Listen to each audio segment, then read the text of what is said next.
বাবা মাকে সঙ্গে নিয়ে উচ্চ মাধ্যমিক পাশ করা মেয়ে দুর্গা ঠাকুর দেখতে গেছে অষ্টমীর দিন। প্যান্ডেলে বিরাট ভিড় হয়েছে, আর একটা পোশাক পরে গেছে, মেয়ে শুধু নিচের দিকে টানছে। ওর বাবা বলে, আর টানিস নি রে মা, এবার ছিঁড়ে যাবে। কেন টানছিস? তুই তো ইচ্ছে করে ছোট পড়েছিস, তুই ভুলে গিয়েছিস ঠাকুরের মন্দিরে আসলে কিরকম পোশাক পরতে হয়। বাঙালি ভুলিয়ে গেল। মনে রাখবেন, সব সময়ের জন্য যে মাটিতে জন্ম নিয়েছেন সেই মাটিটাকে সম্মান করতে শিখুন। আমি আজ পর্যন্ত কোনো খ্রিস্টানকে দেখিনি মা দুর্গার লকেট গলায় ঝুলিয়ে ঘুরছে। আমি এমন হিন্দুকে দেখিয়ে দেবো যে হিন্দু বাড়ির মেয়েরা স্কুলে যাওয়ার সময় কালো কারে করে যিশু খ্রিস্টের লকেট ঝুলিয়ে গলায় করে চলে যাচ্ছে। 33 কোটি দেবদেবী ভারতবর্ষে, তুমি যিশুর ঠ্যাং ধরে কাছাকাছি করছো কিসের জন্য? হ্যাঁ, কেউ কেউ আবার ব্লেড পরে, কেউ কেউ গিটার পরে। ওরে পরিস নি রে, গলা কেটে যাবে, পরিস নি, ওগুলো পরিস নি, ওগুলো আমাদের জিনিস নয়। কেন নকল করছিস? নকল করতে করতে মানুষ একবারে শেষ ধাপে গিয়ে ঠেকেছে। বাবাকে বাবা বলে না, বলে ড্যাড। পড়াশুনো শিখে এসে তোমার ছেলে তোমাকে বলবে ড্যাড, তুমি হ্যাঁ ড্যাড নয় বাবা বলো বাবা, মম নয় মা বলো মা, আঙ্কেল নয় কাকু বলো কাকু, কাকিমা।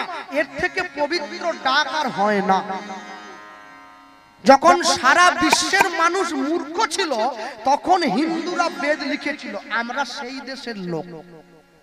ভারতবর্ষের মাটিতে বিবেকানন্দের জন্ম, বিনয় বাদল দীনেশের জন্ম, সুভাষচন্দ্রের জন্ম, রামের জন্ম, কৃষ্ণের জন্ম, চৈতন্য মহাপ্রভুর জন্ম। 22শে জানুয়ারি গোটা ভারতবর্ষের মানুষ গোটা পৃথিবীর কাছে ইতিহাস সৃষ্টি করে দেবে, রাম মন্দিরের প্রতিষ্ঠা হবে। আমরা সেই দেশে জন্ম নিয়েছি। মনে রাখবেন, রাম মন্দির কোনো রাজনৈতিক বা কোনো পলিটিক্যাল জায়গা নয়, মানুষের ধর্মের ভালোবাসার জায়গা। যুগ যুগ ধরে ভারতবর্ষের মানুষকে গোটা বিশ্ববাসী মনে রাখবে, সেই কর্ম ভারতবর্ষ আবার করে দিচ্ছে। সব থেকে খুশি হয়েছি কি জানেন? সব থেকে খুশি হয়েছি রাম মন্দির তৈরি যারা করেছে সেই সরকার ঘোষণা করেছে রাম মন্দিরের 25 কিলোমিটারের মধ্যে কোনো আমিষের দোকান চলবে না। এটা সব থেকে বড় সিদ্ধান্ত। ভগবানকে প্রতিষ্ঠা করতে গেলে তার চারদিকে আমিষের দোকান রাখলে মন বিচলিত হয়ে যাবে মানুষের। মনে রাখবেন, যে মাটিতে জন্ম নিয়েছেন সেই মাটিকে সম্মান করুন। ইস্কনের যিনি বর্তমান সভাপতি আছেন জয় পতাকা স্বামী মহারাজ, তিনি যখন ভারতবর্ষে প্রথম এসেছিলেন না, এয়ারপোর্টে প্লেন থেকে উড়োজাহাজ থেকে নামার সময় নিজের জুতোটা খুলে কর্মচারীর হাতে দিয়েছিলেন। সাংবাদিকরা প্রশ্ন করলো, স্যার জুতোটা খুলছেন কেন? তিনি উত্তর দিয়েছিলেন, যে ভারতবর্ষের মাটিতে আমার চৈতন্য মহাপ্রভুর চরণের ধুলি আছে, বিনয় বাদল দীনেশের চরণের ধুলি আছে, রামের চরণের ধুলি আছে, কৃষ্ণের চরণের ধুলি আছে, আমি কত বড় মূর্খ সেই ভারতবর্ষের মাটিতে জুতো পরে প্রথম পা দেব? খালি পায়ে নামবো। ও আমার দেশের মাটি, তোমার পরে ঠেকাই মাথা। এই যে কপালে তিলক দিয়েছি না, এই তিলকটা দেশে নয়, এটা দেশের মাটি কপালে নিয়েছি। ছেলে যখন যুদ্ধ করতে যায় মা তার কপালে জয় তিলক এঁকে দেয়, যুদ্ধে জয়ী হয়ে আসবে। মনে রাখবেন, এ হচ্ছে সেই ভারতবর্ষ। ভারত আবার জগৎ সভায় শ্রেষ্ঠ আসন লবে। গোটা পৃথিবীকে আমরা শিখিয়েছি সভ্যতা কাকে বলে, মানুষ কত সুন্দর, মানুষের সঙ্গে কেমন করে ব্যবহার করতে হয়। আপনারা অবাক হয়ে যাবেন, ইংরেজ যখন ভারত থেকে চলে গিয়েছিল শুধু সোনা নিয়ে গেছে 800 জাহাজ। 800 জাহাজ সোনা নিয়ে চলে গেছে।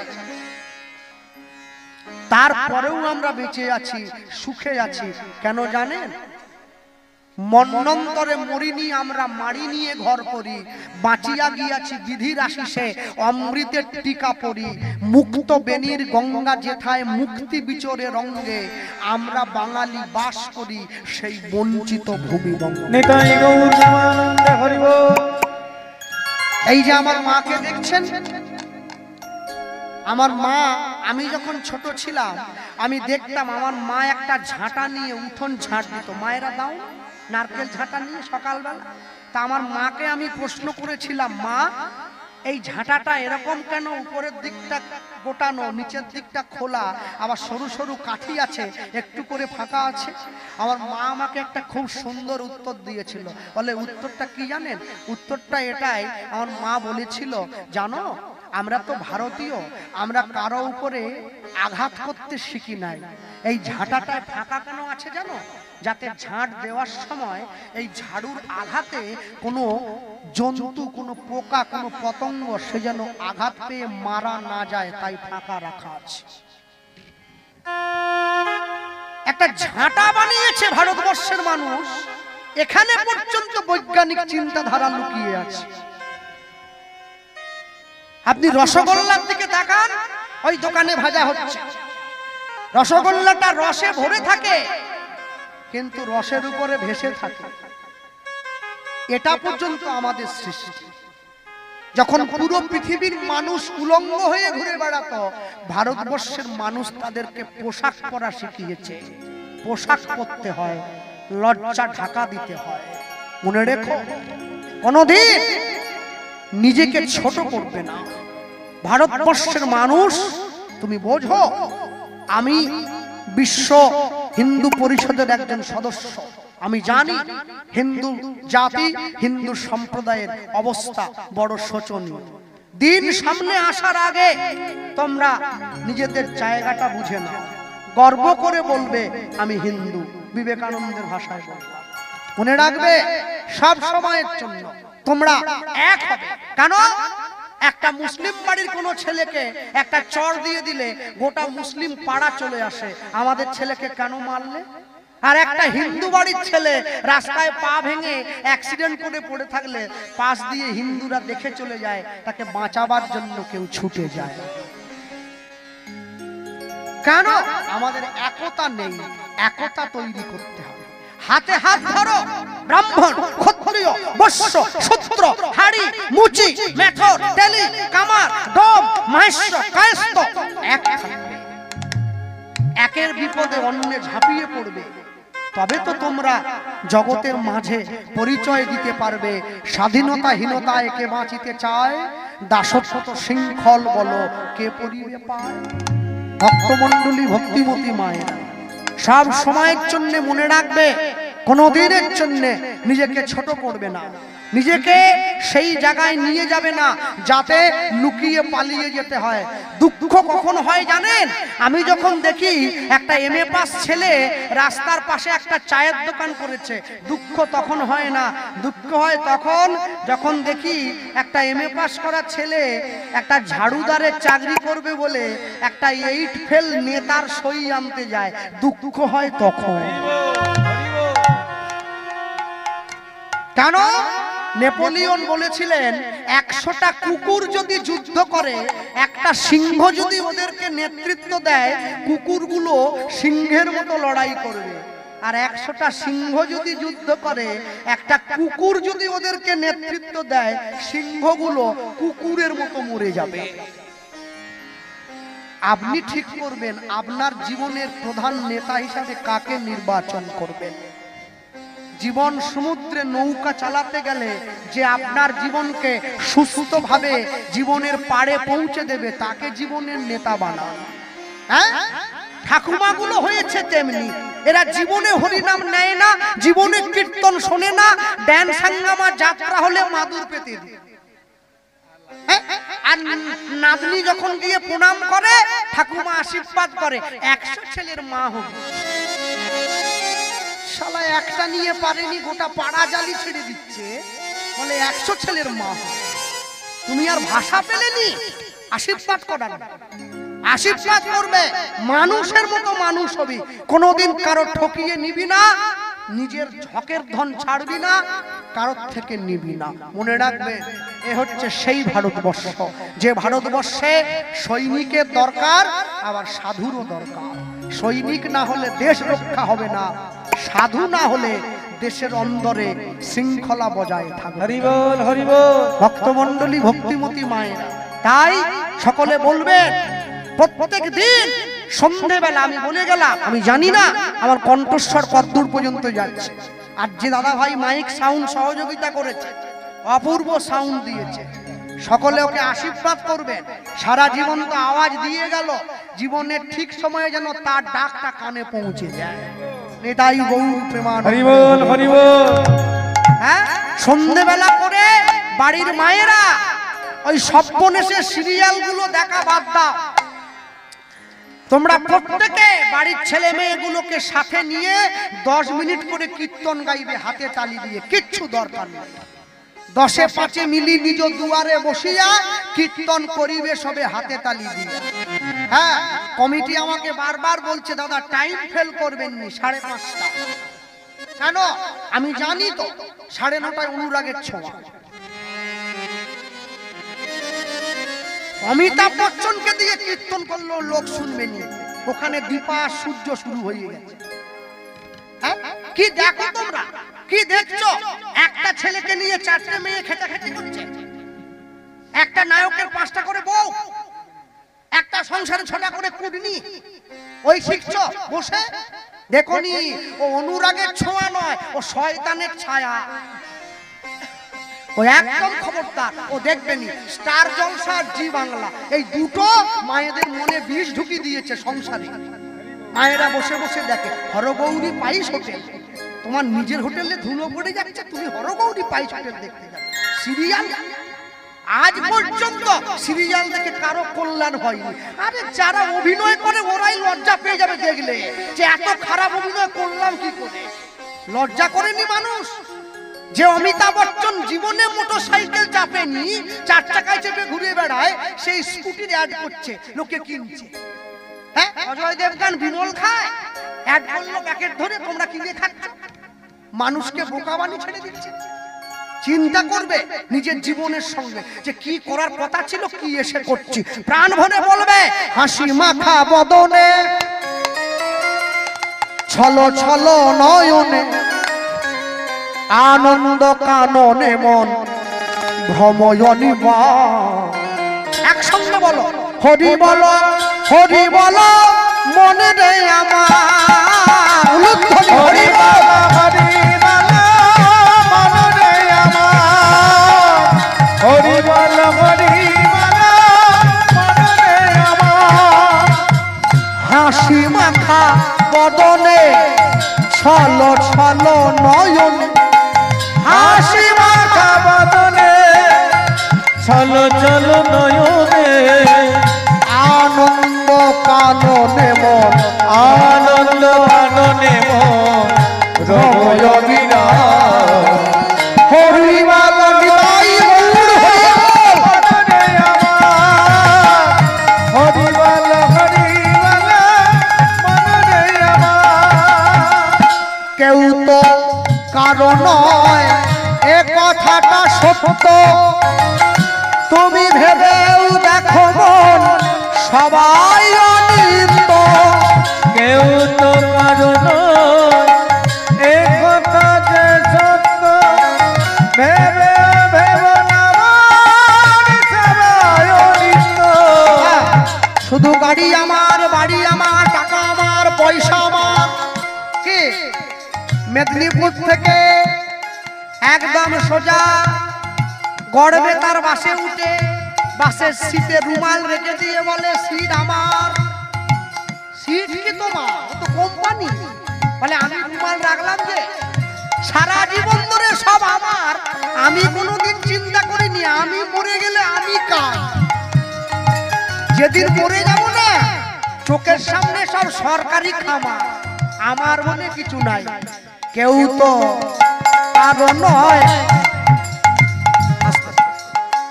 2 বোন তো, বড় বোন আর ছোট বোন, বিয়ে হয়ে গেছে, বাবা মরে গেছে, এবার দুই বোনে কাঁদছে, বাবা আবার বড় বোনের কাছে থাকতো। ছোট বোন কলকাতায় বিয়ে করে এসেছে, বড় বোন কাঁদছে। কান্নার ভঙ্গি জানেন তো, দিদি রে আর কাঁদিস রে, বাবা কি চিরদিন থাকে রে, দুধের হাঁড়িটা ফ্রিজে ঢুকি দে রে, গতি যাবে।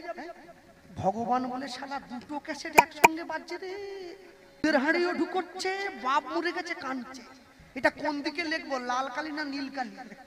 বাপ বেঁচে থাকলে ঘুরিয়ে মুড়ে যেত, আবার কেউ তো কারণ নয় এ কথাটা সত্য, ভেবেও ভেব না মন সবাই অনিত্য। কেউ তো কারণ এ কথা যে সত্য, ভেবে ভেবে নেব সবাই অনিত্য।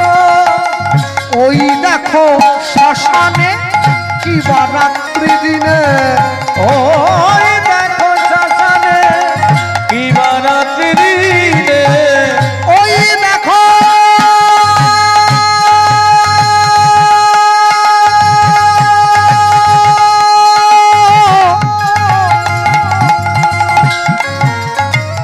শ্মশানে দেখো কি বারাত্রি দিনে, ওই দেখো শ্মশানে কি বারাত্রি দিনে, জ্বলিতেছে মানুষের, জ্বলিতেছে মানুষের যত অহংকার। হরিবল নিতাই গৌর হরিবল, হরিবল হরিবল মনরে আমার, হরিবল হরিবল মনরে আমার। এই গতি নাই, গতি নাই এই হরিনাম ছাড়া, কণ্ঠ ভরিয়া গাও হয়ে আত্মহারা। এই গতি নাই, গতি নাই, হরি নাম ছাড়া কণ্ঠ ভরিয়া হয়ে আত্মহারা। আস্তে, এই আমার মাকে দেখছেন, আমার মা বলছে ও বাবা হরিনাম করতে গেলে গুরু দীক্ষা নিতে হবে। হ্যাঁ চলো যাই, নবদ্বীপ চলে গেছে, গুরু দীক্ষা নিয়ে নিয়েছে। গুরুদেব বলে দিয়েছে আমা সন্ধেবেলা করে জপের মালা হাতে নিয়ে এক মনে কীর্তন গাই, বুঝেছেন? হ্যাঁ এক মনে কীর্তন গাই, হরে কৃষ্ণ হরে কৃষ্ণ কৃষ্ণ কৃষ্ণ হরে রাম, রাম রাম রাম। এই, কে রে? দেখ দুধে মুখ ধুয়ে দেখ। বৌমা ছুটে এসে বলছে মা মালা করছো না বেড়াল তাড়াচ্ছ? বলে আমি দেখলুম যে। বলে কোনটা করছো? হ্যাঁ মায়েদের আলাদা ব্যাপার। বাবা 10 মিনিটের জন্য বাসে উঠেছে, 5 টাকা দিয়ে দিল, ছুটে এসছে। মা ই বলছে কন্ট্রাক্টর, মা 5 টাকা হবে নি মা, গড়বে তা 20 টাকা ভাড়া। হ্যাঁ তোর বাপের বাবা। তখন দেখে মনে হয় তোমরাই যাও আমি নেমে যাই। গাইছি বলে পাগল হয়ে গেছে। আর ও যখন ওকে টোন কাটছে বলে গোলা নাকি একবারে কুমার শানুর মতো, ভয়ে কমিয়ে দিয়েছি যদি মারে তোমাদের।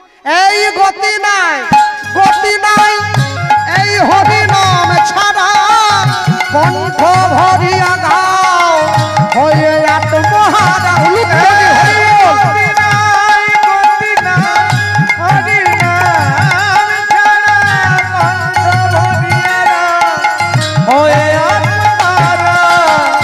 ওই দেখো তোমার বন্ধু তরিতে এই ভব সিন্ধু, ওই দেখো তোমার বন্ধু তরিতে যে ভব সিন্ধু, ওই দেখো তোমার বন্ধু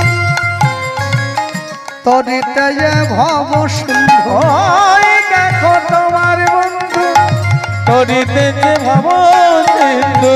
হাত ধরে তোমায় সে, হাত ধরে তোমায় সে করে দেবে পার। হরিবল নিতাই গৌর হরিবল, মনরে আমার, হরিবল হরিবল মনরে আমার, হরিবল হরিবল মনরে আমার। নিতাই গৌর প্রেমানন্দ হরিবল। নিতাই গৌর হরি হরি বল। ছেলেটা শিক্ষা অর্জন করছে। যারা আমাদের মেদিনীপুরের মানুষ আমরা সকলে, আমরা যখন জীবনের শুরুতে শিক্ষা অর্জন করেছিলাম আমরা যার লেখা বইটা পড়ে জীবনে প্রথম শিক্ষার ধাপিতে পা দিয়েছিলাম, সেই মানুষটার নাম হচ্ছে ঈশ্বরচন্দ্র বিদ্যাসাগর। তার লেখা যে বইটা আমরা পড়েছিলাম, সেই বইটার নাম হচ্ছে বর্ণ পরিচয়। বর্ণ পরিচয় শব্দের মানে হচ্ছে যে বই বর্ণের সঙ্গে আমাদের পরিচয় করিয়ে দেয়, তার নাম বর্ণ পরিচয়। বর্ণ পরিচয় লিখতে গিয়ে বিদ্যাসাগর মশাই লিখলেন, অয় অজগর আসছে তেড়ে, আমটি আমি খাবো পেড়ে, ইঁদুর ছানা ভয়ে মরে, ঈগল পাখি পাছে ধরে, উঠ চলেছে মুখটি তুলে, দীর্ঘটি আছে ঝুলে, ঋষি মশাই বসে পূজায়, লিকার যেন ডিগবাজি খায়। বলুন তো, অজগর সাপ কোনদিন তেড়ে আসতে পারে কি? ও তো এই মোটা, এক জায়গায় বসে থাকে। শিকার যখন কাজ দিয়ে যায় তখন ঝাঁপি পড়ে। তেড়ে আসে কারা? এরা সরু সাপ, মোটা লোকের পক্ষে ছোটা। ও বসে পড়লে উঠতে পারেনি, উঠে পড়লে বসতে পারেনি, ও কিছু শুবে কারা? সরু লোক। ঘড়িতে 3টে কাঁটা আছে। হ্যাঁ, যে কাঁটাটা একবারে রোগা ওকে বলে সেকেন্ডের কাঁটা, খুব চলছে। যেটা মোটামুটি ফিট আছে, মানে আমার হালকা ভুঁড়ি আছে, ওটাকে বলে মিনিটের কাঁটা। আর যেটা খুব মোটা, ও চলতেই পারেনি, 1 ঘন্টায় এক জায়গা থেকে আরেক জায়গায় যায়, ওকে বলে ঘন্টার কাঁটা। আপনি যখন ঘড়ির দিকে তাকাবেন, ও ঘড়িটা আপনাকে মনে করাবে, ভাই জীবনে যদি বেশি দিন বাঁচতে চাও, দয়া করে কুমড়োর মতো মোটা হন, রোগা। মোটা লোকের বিপদ খুব শিগগির, যে কোনো মুহূর্তে ছট করে রয়ে যেতে পারে। আপে গিয়ে ডাউনে না এলেই ব্যাস হয়ে গেল। ব্যাস, হ্যাঁ, অজগর সাপ। তাহলে বিদ্যাসাগর কি লেখা ভুল? না না, আমার পড়া ভুল। কেন? সংস্কৃত শব্দ অবর্গের জয় হসন্ত বিসর্গ অজ। এই অজ মানে হচ্ছে খল বা প্রতারক বা মিথ্যুক। এই অজ থেকে অজগর কথাটা নেওয়া হয়েছে। কলিযুগের মানুষের দিকে মিথ্যাটা ধেয়ে আসছে, মানুষকে গ্রাস করবে বলে। অয় অজগর আসছে তেড়ে। এরপর লিখছেন, আমটি আমি খাবো পেড়ে। আম হচ্ছে জাতীয় ফল, দ্য ন্যাশনাল ফ্রুট, সত্যের প্রতীক। কেউ যদি সত্যিকে আশ্রয় করে, মিথ্যা কোনোদিন তার ক্ষতি করতে পারবে না। এবার ইঁদুর ছানা ভয়ে মরে। যে মিথ্যা কথা বলে জীবন কাটায়, যেদিনকে সত্যের প্রকাশ হবে, তাকে ইঁদুরের মতো ঘরের কোনায় লুকিয়ে পড়তে হবে। ঈগল পাখি পাছে ধরে, পাছে বিবেক রূপী ঈগল তার শিকার করে। উঠ চলেছে মুখটি তুলে, যে সত্যি কথা বলে, সৎ পথে চলে, তার মাথা কোনোদিন নিচু হয় না, উঁচু থাকে। দীর্ঘটি আছে ঝুলে, যে পরের জিনিস নিয়ে দিন কাটায়, তাকে সারা জীবন পরের গলগ্রহ হয়ে ঝুলে ঝুলেই বেঁচে থাকতে হয়। এরপর ঋষি মশাই বসে পূজায়। পুজো করতে গেলে যেমন এক মন হওয়া প্রয়োজন, ছেলে মেয়েদের জীবনে পড়াশুনো করাটা হচ্ছে পুজো করার মতো, এক মন হতে হবে। তুমি এদিকে বই খুলে রাখবে আর এদিকে মোবাইলে মেসেজ করবে, হবে না। এখন তো সরকার ফোন দিচ্ছে, বড় বড় ফোন, আর ফোন নিয়ে সেই ফোনে পড়ে আছে মন। কেন? কখন মিস কল আসবে, ধরবো, পড়া গাছে উঠে গেল। পশ্চিমবাংলায় আমরা ভালো আছি কিন্তু, হ্যাঁ, 20 পেলে পাস, 20 পেয়ে পাস, 20 পেয়ে পাস করে তারপর ট্রেনে গিয়ে চিপস বিক্রি করবে, চিপস। কেন? 20 পেয়ে চাকরি হবে না, কোম্পানিও দিবে না, সরকার তো চাকরি নেই, সে কথা আমি বলবো নি বাবা। হ্যাঁ, কদিন আগে আমাদের পাড়া 3টে ছেলে হট করে আমার সঙ্গে কথা বলা বন্ধ করে, কি রে কথা বলবি? সব চেঙ্গু মেঙ্গুল। আমরা মাস্টারি চাকরি করবো, আমরা কি কথা বলবো? মাস্টারি করবি? তোরা কবে পরীক্ষা দিলি? 20 লাখ টাকা করে দিয়েছি, 3 জনে 20, 3 60 লাখ দিয়ে দিয়েছি। বাপের ঘটি বাটি জমি টমি সব বিকে চাকরি পেয়েও গেল, সুট বুট টাই করে স্কুল চলে গেল। তোরা এই পাস করিনি, চাকরি পেয়ে গেলি। যারা ধর্ণা দিচ্ছে পাবে বলে, তাদের কি হবে? চাকরি করেছে, চাকরি দেখিয়ে সুন্দরী মেয়ে সব বিয়ে করে নিয়েছে। ওদের বউরা আবার দিনের বেলা বেরোয় না, সূর্য ডোবার পরে বেরোয়, গা কালো হয়ে যাবে না। তারপরে দেখি 2 মাস পরে 3 বন্ধু বাজারে 3 মোড়ে 3টে ফুচকার দোকান করেছে। ওদের বউরা সব জল গুলোচ্ছে, তেঁতুল জল। কি রে, হ্যাঁ চাকরি করবি নি? আরে 80,000 টাকা বেতন তো। বলে চাকরি পেয়েছিলাম। তাহলে আবার ফুচকা বিকছিস? বলে চোরের চাকরি চুরি হয়ে যায়। যে চাকরি দিয়েছিল সেই তো হরিবল হয়ে গেল। হ্যাঁ, তাহলে রাজা যদি না থাকে প্রজা কি করবে? রাজার পাপে রাজ্য নষ্ট, তাতে পায় প্রজারা কষ্ট। আমি বলছিলাম কি, এর থেকে যদি টোটো কিনে চালাতিস না, রোজগার বেশি হতো। আর মেয়ের বাবাদেরও সব ঘুচে গেছে, খুব সরকারি জামাই চাই, সরকারি জামাই চাই। একেবারে দিয়েছে একেবারে। হ্যাঁ, রাত্রিবেলা ঘুমোতে গেলে চিন্তা করছে আমার জামাইয়ের চাকরি যেন সকাল হলে থাকে। নোটিশ এসে গেলে জামাই তো আমার বাড়িতে মেয়েকে নিয়ে এসে উঠবে, সব বোনাস হলো আর কি। হ্যাঁ, মনে রাখবেন সরকার সব দিল। আমি শুধু সরকারের কাছে অনুরোধ করব, আমাদেরকে খাদ্য সাথী, সবুজ সাথী, অন্ন সাথী, টাকা সাথী সব দিয়েছে। আমার বেকার ভাইগুলোকে যেটা একটা জীবন সাথী দিয়ে দিত না, একদম সাথী একেবারে পূরণ হয়ে যেত, সবার কারো চিন্তা থাকতো নি সব। আর সেই বেকারের দলে আমি একটা বেকার। হ্যাঁ, একবারে বিশ্ব বেকারের 1 নম্বর বেকার। আজকে 18-19 বছর ধরে শুধু এই মলম বিক্রি করছি, মানে কীর্তনই করছি। কি করবো আর, যে কোনো রকম চলে যায়, মাকে নিয়ে সুখেরাম দুঃখেরাম চলে গেল, মোটা ভাত মোটা কাপড়। যাক, ভক্তমণ্ডলী ভক্তিমতী মায়েরা হ্যাঁ শিক্ষা অর্জন করছে।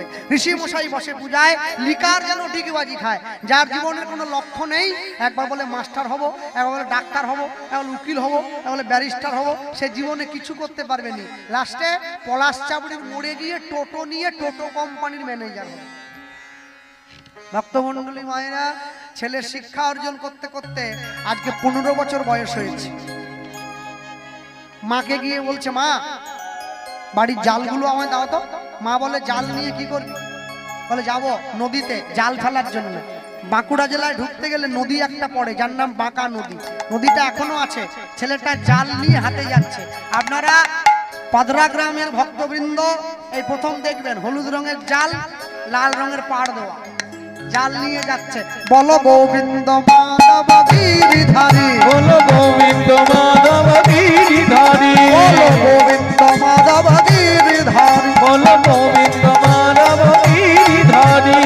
রাধা রমন হরি বংশীধারী, রাধা রমন হরি বংশীধারী, রাধা রমন হরি বংশীধারী, রাধা রমন হরি বংশীধারী। গোবিন্দ গোবিন্দ গোবিন্দ মাধব গিরিধারী, বলো গোবিন্দ মাধব গিরিধারী, বলো গোবিন্দ মাধব গিরিধারী, বলো গোবিন্দ মাধব গিরিধারী। নদীর পাড়ে দাঁড়িয়ে শ্রী গুরু নিতাই গৌর প্রেমানন্দ হরি বল, হরি বল। যে জালে রয়ে যায়, মাছের উপরে জাল ফেলে দিয়েছি, এ মাছ এ জালে পড়ার কথা না। 84 কিলো 700 ভালোবেসে এসেছে আর কি। হ্যাঁ হ্যাঁ বাবা, ও তো ওর আলাদা ব্যাপার। যখন আমরা দূরে দূরে কোথাও গেলে যদি কোনো জায়গায় চোরের ভয় হয় না, ওকে নামিয়ে দেই গাড়ি থেকে। চোর বলে, আমাদের থেকে বড় ডাকাত তো এই গাড়িতে বসে আছে। কোন কমিটির যদি ডালের বালতির ডাল টক হয়ে যায় না গরমকালে, ও বালতি ধরে খেয়ে নেয় টক ডাল। কেন জানে? ও বলে টকটা নাকি লেবুর কাজ করে। চলো, এমনিতে হরি নামের লোকেরা একটু খায় বেশি, আপনারা জানেন তো সব। হ্যাঁ, আর হরি নামের জন্য একদম বাঁধা একটা জিনিস কি জানেন? কুমড়ো। কুমড়ো তাকে বৈতাল বলে না। ও কত জায়গায় গিয়ে কমিটিকে বলেছে, দাদা কুমড়ো করবেন নি, বলে না না, 1 বছর আগে বুকিং করে আপনাকে এনেছি, কুমড়ো খাওয়াবো? খবরদার। পনির পনির পনির ছানা হবে, ব্যাস। খেতে বসলাম, আচ্ছা কি রান্না করেছেন? কেন? পনির দিয়ে কুমড়ো। কুমড়ো থাকবে।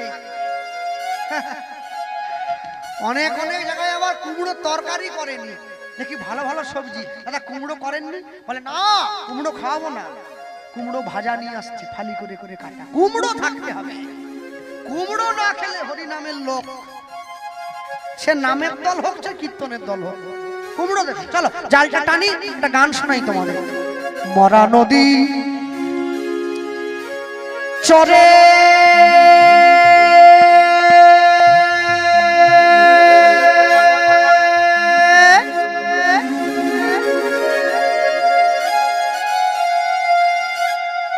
সাপের মাথায় ব্যাঙের নাচ,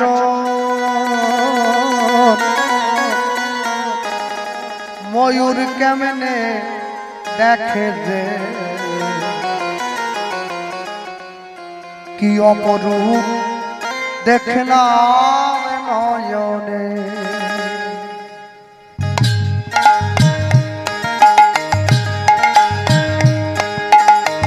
অগমরা নদীর চরে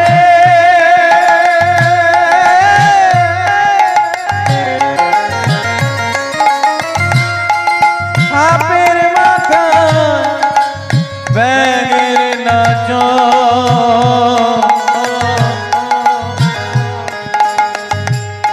ময়ূর কেমনে দেখি রে, কি অপরূপ দেখলাম নয়নে। চোর গেল চুরি করতে, মালিক পড়লো ধরা, হাইকোর্টেতে বিচার পড়লো, দেখি হাকিম তিনজন মরারে, কি অপরূপ দেখলাম নয়নে, কি অপরূপ দেখলাম নয়নে। চাষার যখন হয়নি জনম, জল খাওয়ার যায় মাঠে, বলদ রইল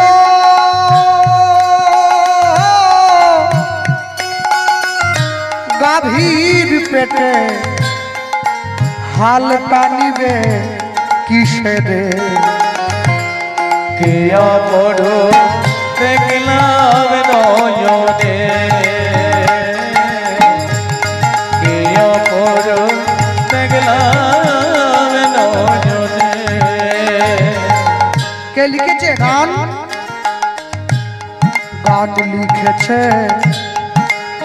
হালিম মিয়া, বরিশাল জেলায় বাড়ি, জীবনের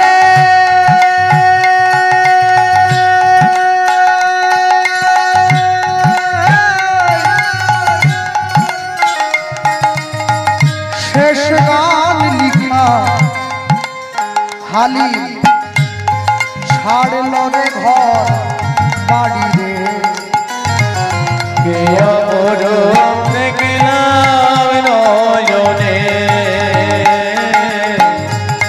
কি অপরূপ দেখলাম নয়নে। ভোলা মনা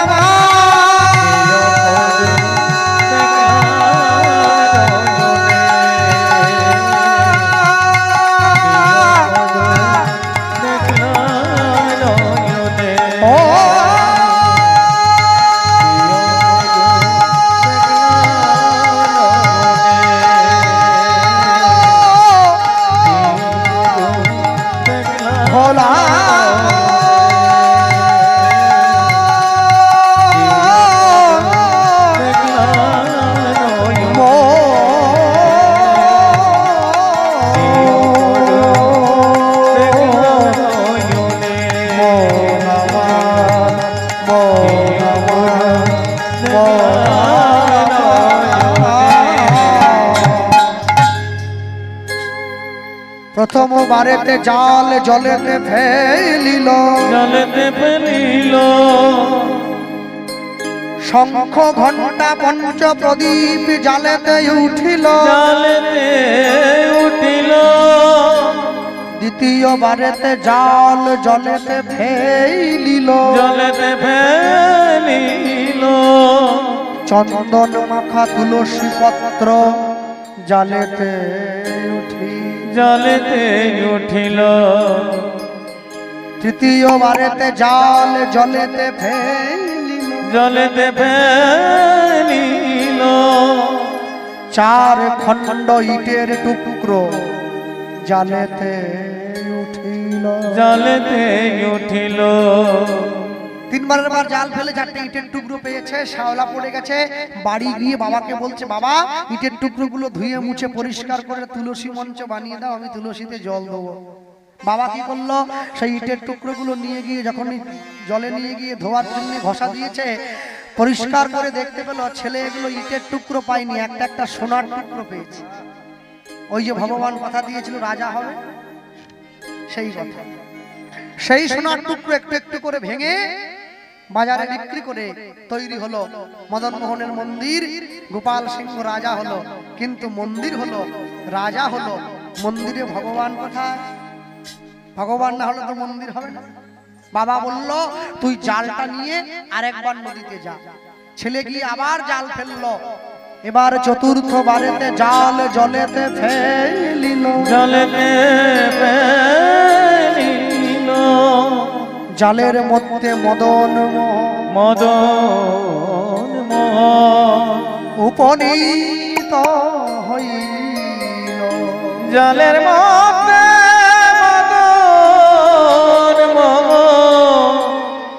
উপনীত হইল। সেই মদন মোহনকে কোলে নিয়ে মন্দিরে ফিরে আসছে, যে মদন মোহন আজও পর্যন্ত মন্দিরে বসা। মদন মোহনকে কোলে নিয়েছে, মন্দিরে ফিরে আসছে আর বলছে, মদন মোহন তুই তো আমার কাছে এসেছিস, এত সুন্দর যত্ন করে তোকে আমি আনলাম। তাই ভগবানকে কোলে নিয়ে ফিরে আসছে ব্রজে। কানুরে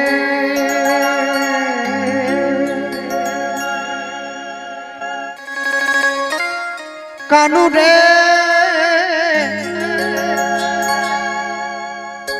বল কোন দুঃখে তুই রাজা হলি দ্বারকাপুরে। ব্রজের কানুরে, ব্রজের কানুরে, ও তো কোন দুঃখে তো রাজা হলি দ্বারকাপুরে। ভগবানকে প্রশ্ন করছে, ব্রজের কানুরে কোন দুঃখে তুই রাজা হলি দ্বারকাপুরে। ব্রজের কানুরে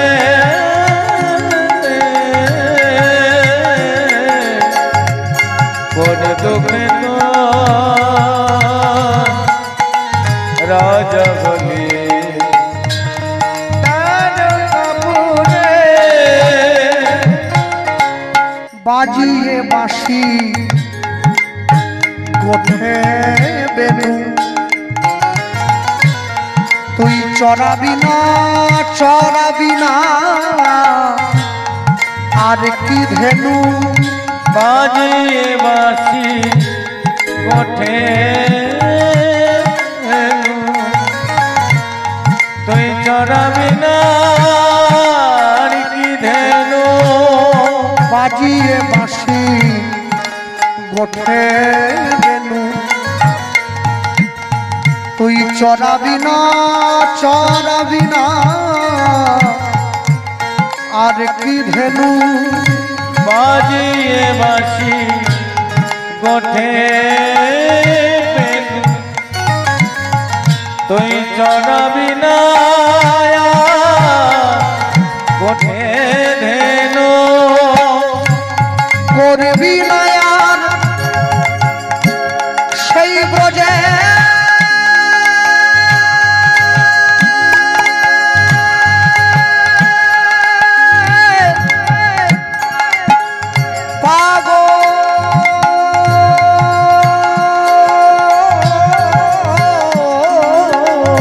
করবি না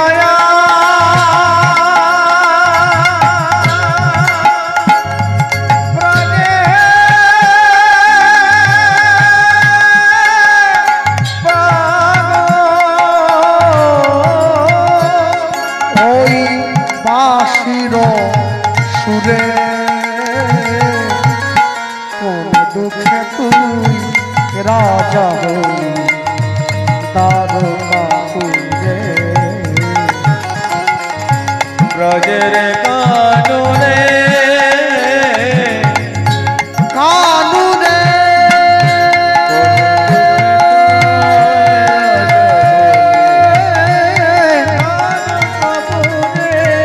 কানুরে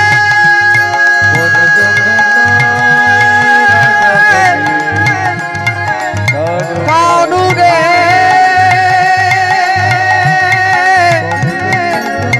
কানুরে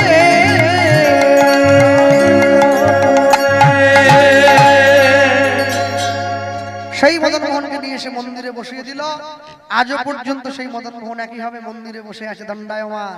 ভক্তের রাজ্যকে বাঁচাবার জন্য সেই মদন মোহন কামান কাঁধে নিয়ে যুদ্ধ পর্যন্ত করেছিল, যে কামান আজও পর্যন্ত মা ছিন্নমস্তা মন্দিরের সামনে যত্ন করে রাখা আছে, যে কামানটির নাম হচ্ছে দলমাদল কামান। যুদ্ধ করে মদন মোহন ফিরে আসার সময় কেশব গোয়ালা নামে এক গোয়ালার কাছ থেকে দই চেয়ে খেয়েছিল।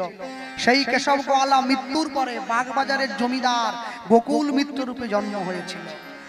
মদন মোহন তার ঘরেও গিয়েছে। আর যখন গোপাল সিংহ নিজের মন্দিরে ভগবানকে আনতে যায়, তখন না দেবে বলে জোর করে কেড়ে নিয়েছিল, দেয় নাই। আর গোপাল সিংহ তৎকালীন সময়ে কলকাতা হাইকোর্টে বিচার কেস করে দিয়েছিল। মদন মোহন নিজে চলে গিয়েছিল সাক্ষী দিতে যে আমি ওর নয়, আমি এর, যে আমায় ডেকেছে আমি তার ঘরে গিয়েছি। ভক্তমণ্ডলী, ভক্তিমতী মায়েরা, সেই মদন মোহন আজও পর্যন্ত বসে রয়েছে মন্দিরের মধ্যে। লীলা মাধুর্য বিশ্রাম হবে। আপনারা সকলে দর্শন করবেন। মদন মোহন কি খুব সামনে, বেশি দূরে যেতে হবে না। সকলে ভালো থাকবেন।